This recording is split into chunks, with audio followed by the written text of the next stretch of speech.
Convido a todos então a fecharem um pouco seus olhos, buscar respirar tranquilamente, para se conectar com este momento presente,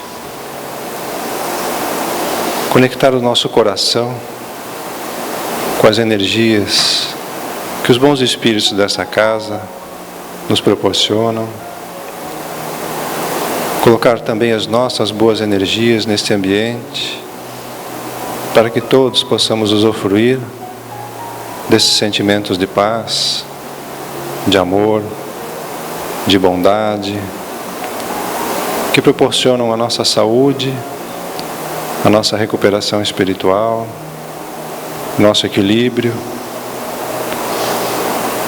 essas energias que provêm da divindade superior, do Criador do Universo, que penetram neste momento em nossos corações, nos trazendo paz, amor, harmonia, e que neste ambiente e nesses sentimentos possamos continuar durante todos os nossos trabalhos de hoje, nessas energias positivas, abrindo as nossas mentes, abrindo os nossos corações para os ensinamentos que aqui ouviremos nessa noite de hoje. Que assim seja. Bom, na noite de hoje nós temos a Maria Natália, que veio de Joinville, Centro Espírita Paz do Senhor, e vai nos falar sobre a autoridade de Jesus. Fique à vontade, Maria Natália. Boa noite, queridos irmãos. Que o amor do Pai, que a paz deste amoroso Mestre Jesus, o nosso modelo e guia e o nosso tema de reflexão na noite de hoje, que Ele esteja conosco, permaneça conosco, hoje e sempre. A autoridade de Jesus. Vamos buscar esse tema no Espírito Amélia Rodrigues, pela psicografia de Divaldo Pereira Franco, no livro Trigo de Deus, um livro lindíssimo, dos 10 livros lindíssimos de Amélia Rodrigues, que começa com o livro Primícias do Reino e termina com o 10º livro, Vivendo no Mundo dos Espíritos. Então, no Trigo de Deus, nós vamos encontrar o tema A Autoridade de Jesus. E ela vai falar, porque esse é o forte de Amélia Rodrigues, falar a respeito dos dias venturosos em que Jesus estava na sua chamada vida pública, andando pelas estradas poeirentas da Galileia há 2000 anos. E falando daqueles dias de há 2000 anos, ela vai começar dizendo-nos que aqueles dias eram dias muito semelhantes aos dias atuais. Pronto. Só com essa primeira frase, nós já podemos parar para fazer uma reflexão. Porque já se passaram 2000 anos mais, e ela está dizendo que aqueles dias, mas ela não está falando do dia atmosfera, está falando da criatura encarnada, que aqueles eram momentos, dias muito parecidos aos momentos que se vive agora, os dias atuais. Ela vai dizer que a Terra de há 2000 anos, quando Jesus por aqui estava, a Terra era como se fosse uma imensa seara, uma imensa lavoura, na qual o trigo se encontrava mirrado, pois que estava vencido pela erva daninha destruidora. Olha a comparação, a metáfora que ela faz para nos falar do planeta Terra 2000 anos atrás, como se fosse uma grande plantação de trigo, porém um trigo que não frutificava, tinha dificuldade porque estava mirrado pela erva daninha. Isso realmente se parece muito com os dias atuais, se parece muito com a atualidade da Terra, onde nós estamos vendo tantas tragédias nos lares, nos locais de trabalho, nos becos escondidos da vida, porque não nos lembramos que de fato nada fica encoberto. Então a autoridade de Jesus está pautada em inúmeras situações que podemos elencar. Começando por essa, né? Ele tinha esta visão do micro e do macro, do ontem, daquele momento em que ele estava ali, e ele sabia de nós para o amanhã. Ele sabia da terra para o amanhã. Então ele falava há 2000 anos do que nós estamos vendo na atualidade. E se ele tivesse podido, ele teria nos dito e nos alertado muito mais. Mas com o pouco que ele nos alertou, e é o Espírito Joana de Ângeles que nos diz que ele nos alertou muito pouco. Tem uma psicofonia de Divaldo Pereira Franco, na noite de Natal, dia 2 anos, em que o Espírito Joana de Ângeles vai nos dizer que o Cristo é grande, justamente não pelo que ele fez na Palestina de há 2000 anos, justamente pelo que ele não fez, porque nós não teríamos compreendido. Se com o pouco que ele disse e fez, ele foi crucificado, se ele tivesse dito mais, sendo que não estávamos prontos para ouvir, a mensagem teria se perdido. É como quando nós botamos luz demais no ambiente e a luz nos cega. Então, ela diz que o Cristo é grande não pelo que ele disse ou fez, mas justamente por tudo o que ele não disse e não fez na Palestina de há 2000 anos. Mas vamos lembrar que nesse momento em que nós falamos tanto na Terra de processos obsessivos, de obsessão, vamos lembrar que entre todos os nomes pelo qual Jesus ficou conhecido, ele ficou conhecido também como o Senhor dos Espíritos. Porque hoje o trabalho que nós fazemos nas casas espíritas, que alguns segmentos dos nossos irmãos evangélicos também fazem, né, os trabalhos de desobsessão, claro que cada um faz do seu modo, né, os nossos irmãos evangélicos fazem de uma outra forma. Foi Jesus o primeiro a nos ensinar, pela autoridade que ele tinha sobre os espíritos, que naquela época de há 2000 anos eram chamados de espíritos imundos. Hoje nós chamamos de espíritos obsessores. Imundos, se nós fôssemos falar de imundos moralmente, né? Hoje nós dizemos que são os nossos irmãos obsessores. Então, esta autoridade do Cristo para com aqueles espíritos.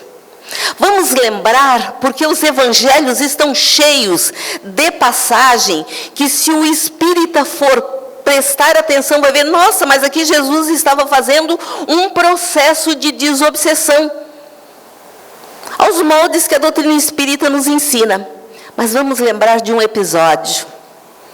Era sábado no entardecer, e Jesus entra na sinagoga de Cafarnaum.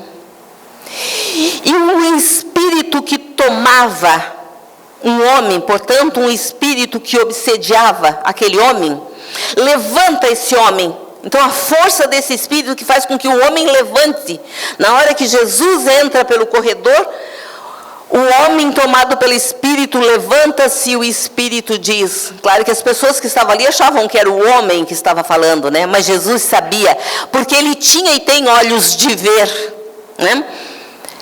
E o Espírito diz, Jesus de Nazaré, eu sei quem tu és. Percebam, o nosso tema da tarde de hoje é a autoridade de Jesus. Os espíritos obsessores sabiam. Aqueles que estavam reencarnados na Palestina de há 2000 anos, não sabiam quem ele era. Os espíritos, mesmo obsessores, sabiam quem ele era. Jesus de Nazaré, eu sei quem tu és. O que Jesus diz? Sai dele e não tornes a voltar, pois que ainda não chegou a minha hora. Aí agora nós vamos parar um pouquinho, já que a proposta é a nossa reflexão, é por isso que nós viemos à Casa Espírita, é por isso que nós abrimos uma página para ler, né? Vamos imaginar Estamos aqui na casa de Jesus e de repente entrasse um irmão nosso obsediado e olhasse para um de nós e gritasse pelo nome. Vamos imaginar que tem um José aqui sentado. José, eu sei quem tu és. Será que nós tínhamos a serenidade e a autoridade que Jesus tinha a ponto de fazer o obsessor calar? Ou será que nós já íamos começar, ai meu Deus do céu, ai meu Deus, é agora que ele vai dizer tudo de mim? Será que Jesus ficava tranquilo? Não tinha nada que aquele espírito pudesse dizer dele que iria maculá-lo. Se alguém grita, eu sei quem tu és, vamos imaginar alguém entrando ali dizendo, Natália, eu sei quem tu és. De duas uma. Ou nós ficaríamos muito envaidecidos se ele começasse a nos incensar, e eis aí o perigo maior, né, dos processos obsessivos, ou nós teríamos muito medo. Ai, o que será? Que de todas as minhas cacas, ele vai dizer de mim nesse momento. Mas a autoridade de Jesus era para com os encarnados e muito fortemente ele o demonstrava também em relação aos desencarnados. Por isso, entre todas as formas que nós conhecemos e falamos de Jesus, ele é chamado de o Senhor dos Espíritos. Mas fica aí a pergunta, se alguém perguntasse para nós, um espírito através de um médium, eu sei quem tu és, como nós receberíamos? Porque não foi Jesus o único que deu o exemplo de quando um espírito dizia, eu sei quem tu és, não se sentia nem envaidecido se o espírito dissesse grandes elogios e nem preocupado se o espírito fosse dizer coisas desastrosas. Vamos lembrar de um outro mensageiro? Vamos lembrar do apóstolo Paulo, Paulo de Tarso, o doutor da lei, o membro do Sinédrio. Portanto, Paulo era judeu. Um judeu que quem leu o livro Paulo Estevão, vocês já perceberam que todas as vezes que eu venho a essa casa, de uma forma ou de outra, eu falo do livro Paulo Estevão? Porque um repórter perguntou a Chico Xavier, dos 500 e tantos livros que ele recebeu, Chico Xavier, qual o livro mais bonito? E Chico disse que o livro mais bonito que ele recebera foi justamente o livro Paulo e Estevão. E os espíritas não conhecem o livro Paulo e Estevão em profundidade. Então, Paulo, para quem já leu o livro vai lembrar, Paulo era um membro do Sinédrio, um doutor da lei, que ao não conhecer Jesus, né, a época em que Jesus estava nos 4 anos da vida pública, Paulo estava em Tarso, na sua cidade natal, ele volta para Jerusalém para ocupar um cargo no Sinédrio, e nesse momento Jesus já tinha sido crucificado. Então Paulo começa a perseguir os cristãos, de tal modo, a perseguição, Paulo matou tantos dos cristãos recém-convertidos por Jesus, que teve um momento na Palestina, e isso está no livro há 2000 anos, que faltavam na Palestina alguns artífices, alguns tipos de profissionais.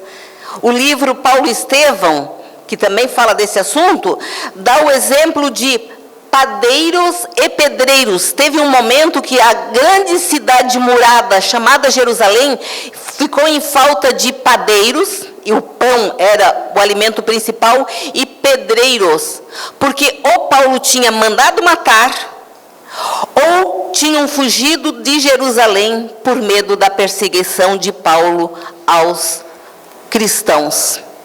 E aí nós vamos lembrar que Paulo vai, então, para a cidade de Damasco, para prender e matar Ananias. E é nessa ida para Damasco, atravessando o deserto, já vendo ao longe as portas de Damasco, as cidades eram muradas e tinham as suas portas, né? É que nesse momento uma grande luz surge no horizonte, e Paulo, momentaneamente cego pelaquela grande claridade, parece nós, né? Por isso que a claridade, até mesmo a claridade espiritual, moral, vai nos chegando aos poucos, para não nos cegar. Paulo, então, momentaneamente cego, cai do cavalo de joelho nas areias escaldantes do deserto. E aí Jesus aparece a ele e diz: Saulo, esse era o nome dele hebreu, né? Saulo, Saulo, por que me persegues? Olha o que é a autoridade moral de Jesus. Paulo nunca tinha visto Jesus e, no entanto, de joelho ele diz: quem és tu, Senhor? Ele que não respeitava as pessoas de hierarquia abaixo da dele, né? Quem lê o livro Paulo Estevão diz assim: realmente a misericórdia do Pai existe. Depois de tudo que o doutor da lei Saulo de Tarso fez, e ele se tornar o grande divulgador da doutrina do Cristo, né? Mas olha a autoridade moral de Jesus, que fez com que aquele homem que se achava o máximo da humanidade, de joelho nas areias escaldantes do deserto, ele olha para aquele que ele não conhecia, que ele perseguia sem conhecer, e diz: quem és tu, Senhor? Eu sou Jesus, aquele a quem tu persegues. E a partir dali, então, ocorre a conversão de Paulo. E Paulo vai sair pelo o mundo conhecido de então, levando a mensagem de Jesus. Mas a minha pergunta foi: se surgisse aqui alguém, né, alguém que com mediunidade ostensiva, mais obsediado, e o Espírito começasse a gritar para nós: eu sei quem você é, como nós ficaríamos? Porque isso aconteceu inúmeras vezes com o apóstolo Paulo, quando ele começa a viajar, né? Tem as grandes viagens de Paulo, levando para as regiões distantes da terra, distante de Roma, distante de Jerusalém, a mensagem da Boa Nova. E os espíritos gritavam para Paulo os seus equívocos. Ué, mas o que acontecia se Paulo tinha Paulo tinha vários crimes na consciência de todos aqueles que ele mandara matar. Mas nós vamos ficar na história de Paulo apenas com um episódio. Paulo estava na Macedônia, então ele já não estava mais na região do Mediterrâneo. Paulo já estava agora na Macedônia, na Ásia, na cidade de Filipos. Lá, para todo lugar que ele ia, não importava a distância, não importava as dificuldades, ele ia para levar a doutrina de Jesus. E ele chegando naquele lugar, acompanhado de Felipe, na cidade de Filipos, acompanhado de Silas, um dos seus acompanhantes nas viagens apostólicas. Ele então vai numa feira livre, no entardecer, no final da feira. Paulo sobe num caixote de madeira e começa a falar para os habitantes da cidade de Filipe, que nem sabiam que o Messias que eles tanto esperavam já tinha vindo, já tinha sido crucificado, já tinha voltado para o mundo espiritual. E Paulo vem trazer a mensagem de amor e de esperança, que é o Evangelho de Jesus.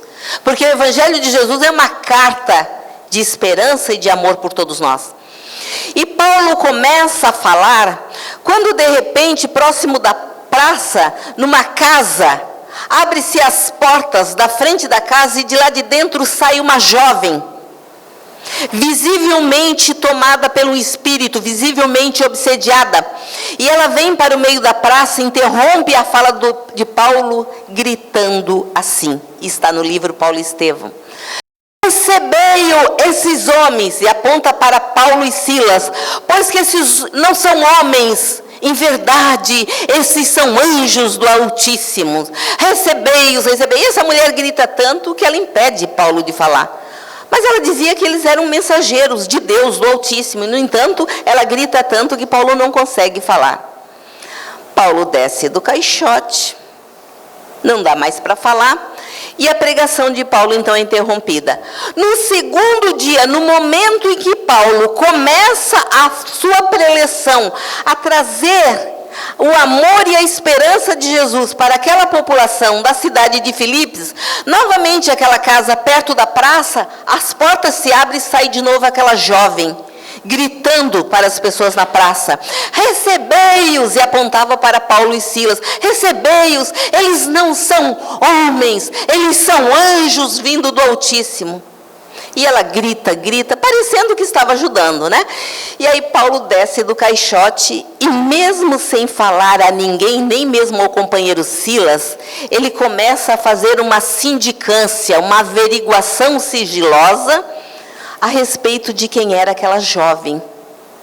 E ele descobre que ela era uma jovem que tinha mediunidade ostensiva, que era chamado naquele momento de profetismo.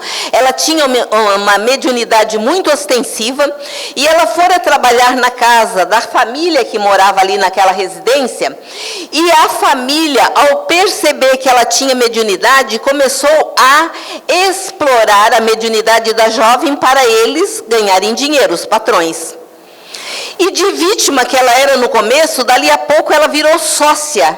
Então, naquela casa já tinha até uma sala onde ela recebia as pessoas a preços muito altos para falar de coisas que as pessoas, como hoje, as pessoas vão botar as cartas, vão fazer leitura da mão e por aí vai, né? Isso é assim desde que existe a humanidade, talvez.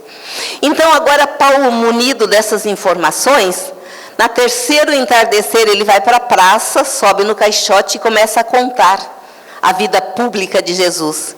E aconteceu de novo, de repente, na parte em que o público estava mais prestando atenção, as portas daquela casa se abrem e vem aquela jovem descabelada, correndo e gritando, né? Recebei-os, recebei-os, pois que esses não são homens, eles são anjos do Altíssimo. Paulo de Tarso desce do caixote onde ele falava, dirige-se não para ela, dirige-se para o Espírito que falava por intermédio daquela jovem e diz: cale-se, sai dela e não tornes nunca mais a voltar. Percebam a autoridade moral de Paulo. E nós estamos falando de um homem extremamente equivocado nas suas ações. Quem vai lá ver quem era Paulo antes de ter encontrado Jesus às portas de Damasco. Mas quando nós dizemos que agora, daqui para frente, eu vou estar com Jesus, eu vou estar com Jesus, né? E aí, o que Paulo faz naquele momento? Ele não só faz o espírito se calar e sair dela, como tem algo que para nós espíritas chama atenção. Ele sustou a mediunidade daquela jovem para todo o resto da encarnação. É isso que ele fez. Ele não apenas calou o espírito e fez com que houvesse o desligamento entre espírito obsessor e a jovem, mas ele cancelou a mediunidade. Olha a autoridade moral. E aí é claro que Silas não entendeu, porque Silas estava um pouco vaidoso com a história de todo entardecer aquela jovem gritar que ele não era um homem, sim um anjo do Altíssimo. E aí Silas, quando eles voltam para a pensão onde eles estavam, Silas assim: eu não entendi o que você fez, Paulo. Afinal de contas, o trabalho dela era também de divulgação, ela não estava nos auxiliando. Olha as nossas vaidades, né? Eu estou na tribuna, eu vou falar, né? Pois é, mas se o espírito entrasse lá e gritasse: Natália, eu sei que tu és, eu era a primeira a me enfiar aqui embaixo da mesa, né? Não era diferente com Silas, ele estava chateado porque a vaidade dele estava sendo incensada. E aí esse capítulo no livro Paulo e Estevão é lindo, porque Paulo vai falar a Silas dos tipos de espíritos que só mais tarde, através dos livros dos médiuns, nós vamos conhecer e saber. Então, por que Paulo descia do caixote quando aquela jovem obsediada o impedia de falar, e Paulo não se agastava, não ficava com medo que o espírito dissesse das suas mazelas? Sabe por quê? Porque diferente de nós que temos um jeito no social e outro na intimidade, Paulo, onde chegava, ele fazia logo um inventário das suas mazelas. Ele dizia para as pessoas que só pela misericórdia do Cristo, pela autoridade do Cristo, que ele, Paulo, estava ali falando do Evangelho. E aí ele contava para as pessoas de todos aqueles cristãos que ele mandara matar, de tudo aquilo que ele havia feito. Então não tinha como um espírito chegar a obsediá-lo, chegar a dizer: Paulo, eu sei quem tu és, e Paulo ficar envergonhado. Ele já sabia, primeiro ele já sabia quem ele era, e segundo, ele chegava contando primeiro das suas mazelas morais e espirituais. Então, se fosse conosco, haveria duas possibilidades. Ou nós ficaríamos muito vaidosos com a possibilidade de nosso ego ser insensado, ou ficaríamos com muito medo de ter os nossos segredos escusos revelados. Amélia Rodrigues, nesse livro, Trigo de Deus, de onde tiramos o tema Autoridade de Jesus, ela vai nos falar de Jesus com a sua atitude de terapeuta amoroso, mesmo naqueles momentos onde a sua fala era uma fala muito forte, como no momento, por exemplo, em que ele expulsara os vendilhões do templo, né? Dependendo da autoria, da origem da Bíblia que a gente vai ler, vai ser dito aí que Jesus expulsou a chicote. Nós, espíritas, não conseguimos imaginar Jesus brandando um chicote contra o corpo de quem quer que seja. É claro que aí precisa de um entendimento para nós, que só essa história de chicote daria, claro, uma outra exposição, porque não é um chicote, algo material e físico, é algo do campo da moral. Então, da mesma forma que Jesus tinha para conosco e tem para conosco essa atitude de terapeuta amoroso, independente do tamanho dos nossos equívocos, das nossas quedas, das nossas falhas, que o convite para esse entardecer deste sábado de maio seja também para que nós sejamos o Jesus, o Messias do outro. Mas qual outro? Quem é esse outro? Aquele que a vida trouxer até nós. Não é ter uma atitude dúbia em relação aos equívocos do nosso próximo, não. Isso tem que ser muito claro, mas que nós não saiamos dali falando, analisando de uma forma descaridosa, que nós façamos como Jesus nos ensinou, com o outro, da forma como gostaríamos que fizessem conosco. Porque da mesma forma como os espíritos, mesmo os mais atrasados, conheciam Jesus, Ele também nos conhece. Os espíritos nos conhecem. Os espíritos sabem de nós. Porque nós estamos, como disse Paulo, numa das suas cartas, o tempo todo rodeados por uma nuvem de testemunhas. E o pior é que é uma nuvem invisível aos nossos olhos, né? Então essa autoridade de Jesus, ela é pautada no campo da moral e da amorosidade. Mas aí, para nós, como desenvolver essa autoridade do campo da moral e da amorosidade? Vamos no Evangelho de Marcos, um pedacinho bem pequeno do Evangelho de Marcos, no capítulo 21, é apenas o versículo 32 a 34. Marcos, o mais jovem dos evangelistas, vai nos dizer assim: chegado ao fim da tarde, quando o sol se pôs, trouxeram-lhe todos os que estavam mal e endemoniados. Endemoniados, já falamos, né? Obsediados. Toda a cidade reuniu-se junto à porta da casa de Simão Pedro. E Jesus curou muitos dos que estavam mal, acometidos de diversas doenças, e expulsou muitos daimones, que depois deu origem à palavra demônios, né? Aos obsessores. Mas Jesus, olha o detalhe, mas Jesus não deixava os daimones falar, porque estes o conheciam. Percebam o que o evangelista Marcos está nos dizendo neste parágrafo, que até mesmo os espíritos mais atrasados, que naquele momento estavam na Palestina, fazendo uma grande obsessão coletiva que inclusive levou Jesus à morte. Porque a morte de Jesus não foi tramada apenas pelos encarnados, assessorado pelos desencarnados. E Marcos diz que Jesus curava do processo obsessivo, mas não deixava o obsessor falar, porque os espíritos obsessores conheciam e sabiam quem era Jesus. Vamos lembrar, sinagoga de Cafarnaum, Jesus de Nazaré, eu sei quem tu és. Percebam? Até mesmo os espíritos que hoje nos influenciam, nos obsediam, muitas vezes eles sabem de Jesus muito mais do que nós.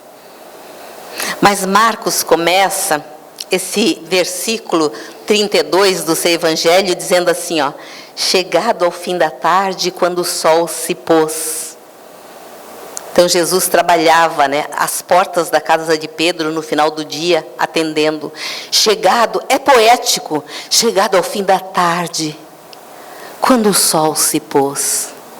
Se trouxermos para nós na atualidade, quantas vezes, metaforicamente, o sol se põe nas nossas vidas? Não o sol astro-rei, o sol da alegria de viver, o sol da paz. Quantas vezes, diante de problemas, diante de obstáculos a vencer, nós nos comportamos e nos entristecemos como se o sol estivesse se pondo em nossas vidas. Quantas vezes o sol se põe e nós esquecemos que esse é o momento em que os nossos amigos espirituais, que aquele que nos amam, mais próximos de nós ficamos. Os nossos irmãos católicos têm o poema Pegadas na Areia. Quem aqui já ouviu falar, conhece, Aquele poema que a mulher caminha, porque ela pediu para Jesus que nos momentos de aflição a carregasse no colo.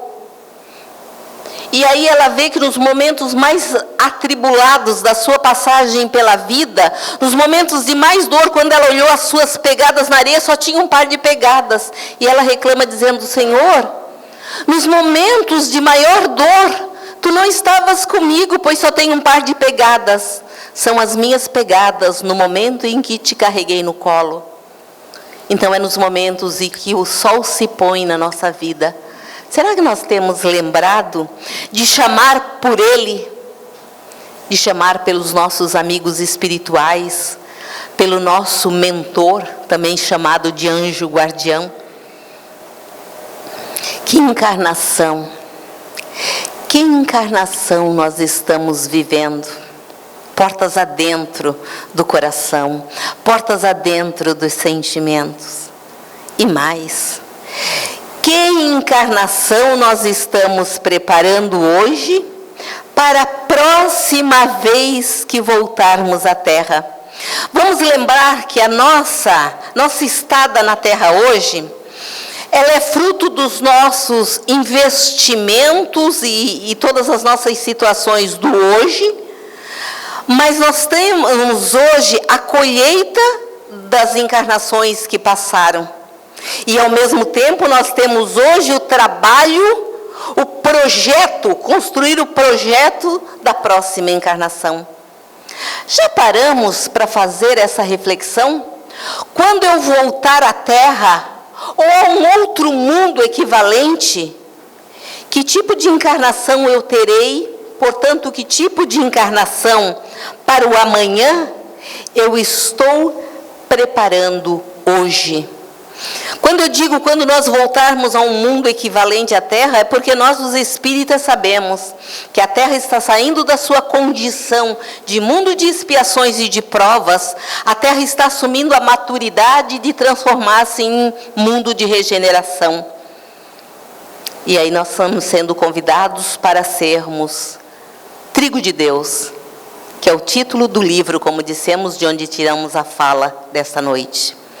Então, essa autoridade de Jesus em ser o Senhor dos Espíritos, nós que conhecemos e aceitamos a terceira revelação, chamada para nós de doutrina espírita, nós estamos sendo convidados a sermos, sim, Senhor dos Espíritos, começando a sermos mais senhores de nós mesmos, cada um de nós ser senhor de si mesmo, já que somos espíritos. Parece-me, segundo muitos autores, o próprio Divaldo, às vezes nos grupos menores com que ele trabalha, né? Já falamos nessa tribuna que desde o ano 2012, desde o ano 2012, nós vamos todos os anos no mês de outubro a Salvador estudar com Divaldo Pereira Franco. É um estudo de 4 dias que ele faz todos os anos no mês de outubro. Este ano, não sei porquê, pela primeira vez ele mudou o mês, não vai ser em outubro e setembro. Há quem diga que é porque depois ele desencarna, mas tudo bem, né? Ele não morre, ele só desencarna. Outros dizem que é porque ele tem compromissos com a doutrina espírita fora do Brasil. Enfim, em geral é no mês de outubro. E nessas conversas, Divaldo nos fala muito a respeito da Palestina de há 2000 anos e quem eram os espíritos reencarnados lá na Palestina de há 2000 anos. E Divaldo deixa muito claro que muitos de nós éramos os que estavam lá. Para nós que a doutrina espírita faz sentido, é porque nós já fomos hebreus, nós já estivemos reencarnados, né, como hebreus, entre o povo do Antigo Testamento, o povo hebreu, nós já estivemos reencarnados entre os cristãos primitivos. Por isso a doutrina espírita faz sentido e hoje nós estamos na presente encarnação espíritas. Mas o que será que nós estamos também fazendo com esta dádiva em prol da nossa evolução? E quando falamos em Jesus na Palestina de há 2000 anos, por que Jesus escolheu justamente aquela região? Você que me ouve nesse momento, você já parou para se fazer essa pergunta? Mas por que Jesus escolheu surgir na terra, na Palestina? Você já se fez essa pergunta? E mais, você tentou encontrar em você, no seu mundo íntimo, a resposta? Porque vamos lembrar, né? Jesus poderia ter surgido na terra há 2000 anos entre os egípcios. Ele poderia ter surgido entre os romanos. Por quê? Entre os palestinos. Nós dizemos que é porque era o povo que já acreditava no Deus único. Mas Jesus não podia ter vindo justamente dentro de um outro povo, de uma outra cultura, justamente para ele trazer a ideia do Deus único? Você já parou para se perguntar, já que Divaldo diz que a maioria de nós estava lá na Palestina de há 2000 anos, por que Jesus escolheu justamente aquela região específica? Aquela região que não o recebeu, porque a Palestina de há 2000 anos não recebeu Jesus. E ele também sabia disso. Tanto que ele disse, vendo toda a forma como aquele povo se comportava, mediante a sua mensagem de esperança e amor, porque o Evangelho de Jesus é o sol das nossas vidas, é uma mensagem de ânimo, é uma mensagem de esperança e amor. E vendo os corações endurecidos daquelas pessoas, vamos lembrar que ele disse naquele entardecer sentado nas escadarias do templo: ó Jerusalém, Jerusalém, tu que matas os profetas que te foram enviados. Quantas vezes, Jerusalém, eu quis te agasalhar sob o meu manto, da mesma forma que a galinha agasalha sobre as suas asas protetoras os seus pintinhos. Mas tu não o quiseste, Jerusalém. E em verdade te digo, que dia virá, que de ti não sobrará pedra sobre pedra. E nós sabemos que a profecia se cumpriu. Isso era mais ou menos o ano entre 30 a 34. E no ano 70, portanto, dali a 30 e tantos anos, nós vamos lembrar que Tito, o romano, invade a Palestina, destrói a Palestina, destrói o templo de Salomão, o maior orgulho da raça judaica, mata muito do povo hebreu, Outros do povo, né, quando eu falo hebreu e judeu, estou falando da mesma etnia, outros vão cativos para Roma, e outros, então, são expulsos da Palestina, e nós vamos vê-los errando de terra em terra, sendo expulso daqui, indo para lá, e aí nós vamos vê-los caminhando e sofrendo pelas estradas da vida, até quando se dá a Segunda Guerra Mundial. Olha, isso é tempo, né? Do ano 70 da nossa era até 1940 e tantos, quando explodiu a guerra, olha quanto tempo esse povo que Jesus disse, dia chegará aqui de ti, ó Jerusalém, não sobrará pedra sobre pedra. Então, só quando se deu a Segunda Guerra Mundial e todos aqueles que não sofreram o holocausto das câmeras de gás, é que finalmente foram libertados e liberados para voltar à sua Jerusalém, que, é claro, já estava ocupada. E aí nós vemos a guerra, desde a Segunda Guerra Mundial, essa outra guerra que existe entre árabes e judeus na Palestina, que eles não preservaram há 2000 anos. Hoje, a Palestina, que em algumas regiões era um grande verdor, uma grande fartura de flores e frutas, hoje é uma região desértica. E isso também tem a ver com os corações das criaturas que lá estavam há 2000 anos, e que Divaldo costuma dizer que é muitos de nós, os que hoje estamos espíritas.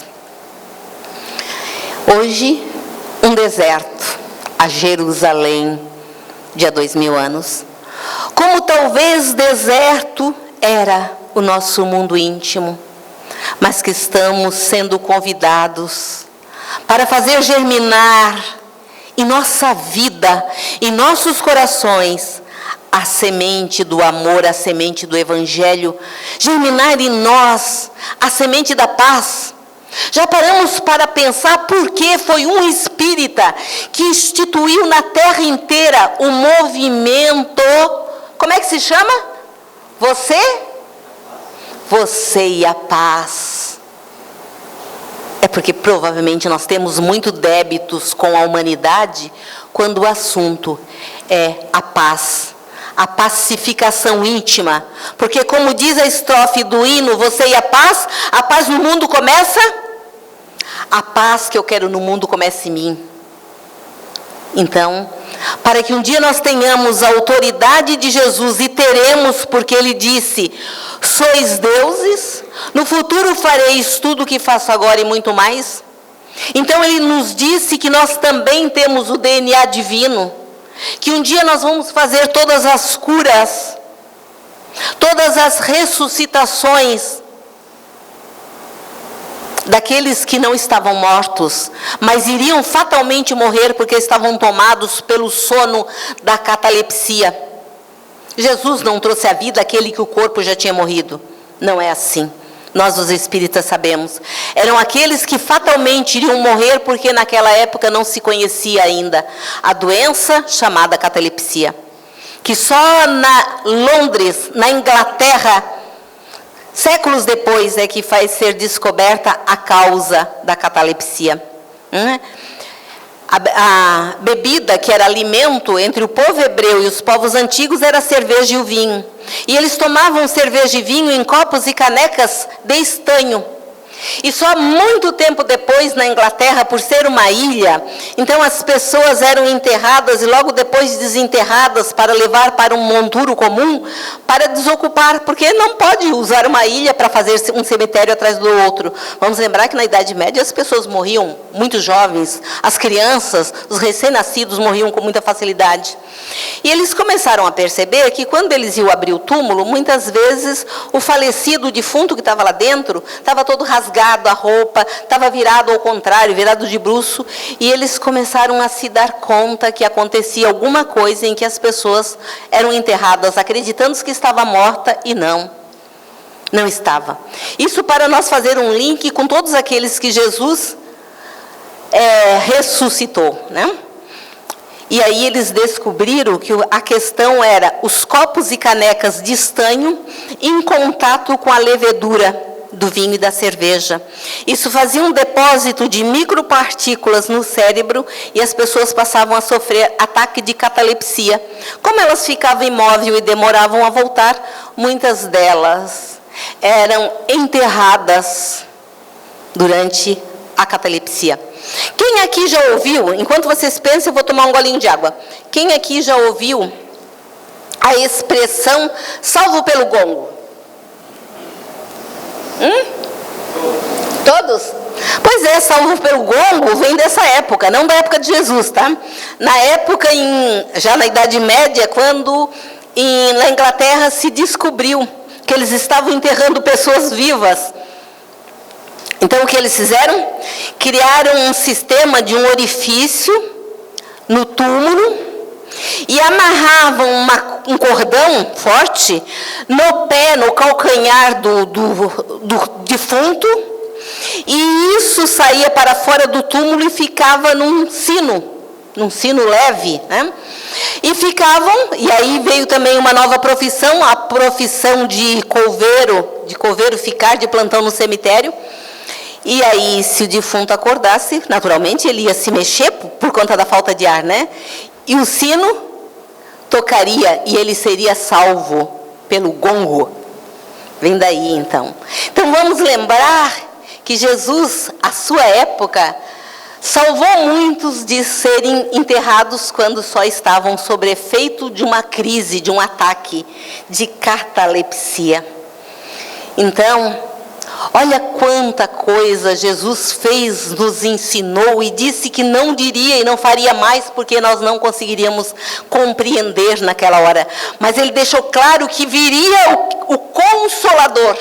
Ele nos prometera na última ceia que Ele pediria ao Pai para enviar um outro Consolador que viria para nos ensinar todas as coisas, nos relembrar aquilo que nós estivéssemos esquecidos e que o Consolador habitaria conosco, ficaria com cada um de nós. Mas o tempo vai passando e nós continuemos, muitas vezes com nossos corações desérticos, muitas vezes ainda, naquela premissa de Jesus, do ó Jerusalém, Jerusalém.